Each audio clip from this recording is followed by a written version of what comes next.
You know, when we think of concrete, we think of something that's just the bedrock of our civilization, right? It's strong, it's stable, it's permanent. But what if the very thing that gives concrete its strength, all those stones mixed inside, is also its biggest, most secret weakness? So what do you think is the biggest threat to a massive concrete structure? An earthquake, maybe a hurricane, or just the slow, steady march of time and weather? I mean, those are all powerful forces for sure, but the real culprit is often something way more sneaky, something that's working from the inside. That's right. The danger's already inside. It's hiding in the stones themselves, or what engineers call aggregates. There's a hidden chemical reaction that can literally tear a building apart from the inside out. To figure out how this happens, we have to become geological detectives. Okay, so our investigation starts at the microscopic level. We're talking about the individual minerals that make up these rocks. Because in this story, not all minerals are created equal. You've got your heroes, and you've definitely got your villains. On one side, we have our hero, quartz. It's got this super organized crystalline structure, almost like a perfectly built atomic lattice. And that makes it hard, really resistant, and, most importantly, chemically stable. It plays well with others. But on the other side, we have our number one villain, opal. It's amorphous, which basically means its atomic structure is a total chaotic mess. And that disorder, plus the water that gets trapped inside it, creates all these weak points that are just incredibly vulnerable to chemical attack from the stuff in cement. But opal isn't working alone, oh no. It's got a whole gang of accomplices. You've got chalcedony, another kind of disordered form of silica, which is, the basic building block of sand and quartz. Then there's tritamide and cristablite. Think of these as forms of quartz that were cooked at such high temperatures that their stable structure got all twisted and unstable.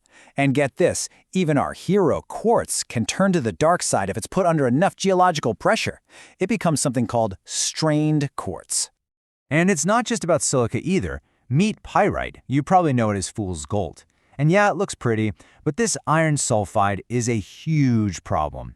Inside the alkaline environment of concrete, it can actually form sulfuric acid, and that acid literally attacks and dissolves the cement paste that holds everything together. A true wolf in sheep's clothing.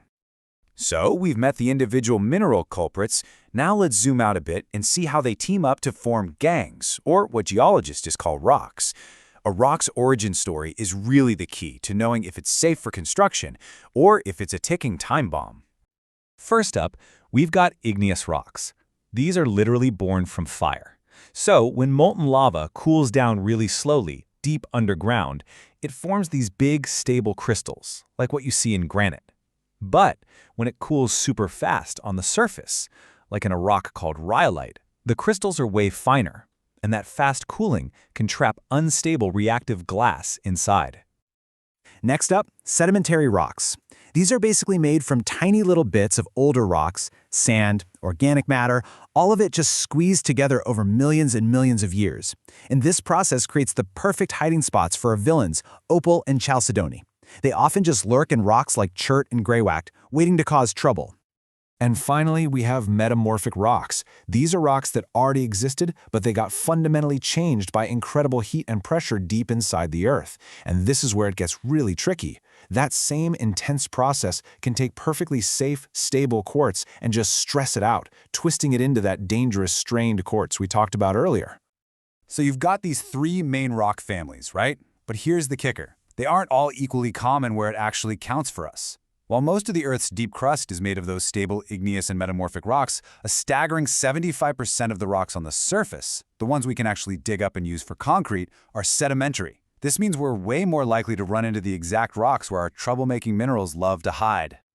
All right, so we've got our villain minerals, and they're hiding out in our suspect rocks. How do they actually pull off the crime? Well, it all comes down to one single destructive chemical process. The alkali-silica reaction, or for short, ASR. It all goes down in four basic but pretty destructive steps. First, the alkalis that are naturally in the cement paste mix with water and they create this highly corrosive chemical soup. Step 2, this soup attacks the reactive silica in the aggregates, hitting those weak points in minerals like opal. Step 3, this reaction forms this nasty gel that has an unquenchable thirst. It just keeps sucking up more water and swelling bigger and bigger. And finally, step 4, that swelling gel creates so much internal pressure that it literally cracks the concrete from the inside out. This table here is basically a geological rap sheet. On the left, you see our main culprits, opal, silica glass, and strained quartz. That middle column shows their key weakness, that disordered, amorphous, or poorly crystalline nature. And then on the right, you can see the specific types of rocks where you're most likely to find them. It's the perfect way to connect the mineral to the rock it's hiding in.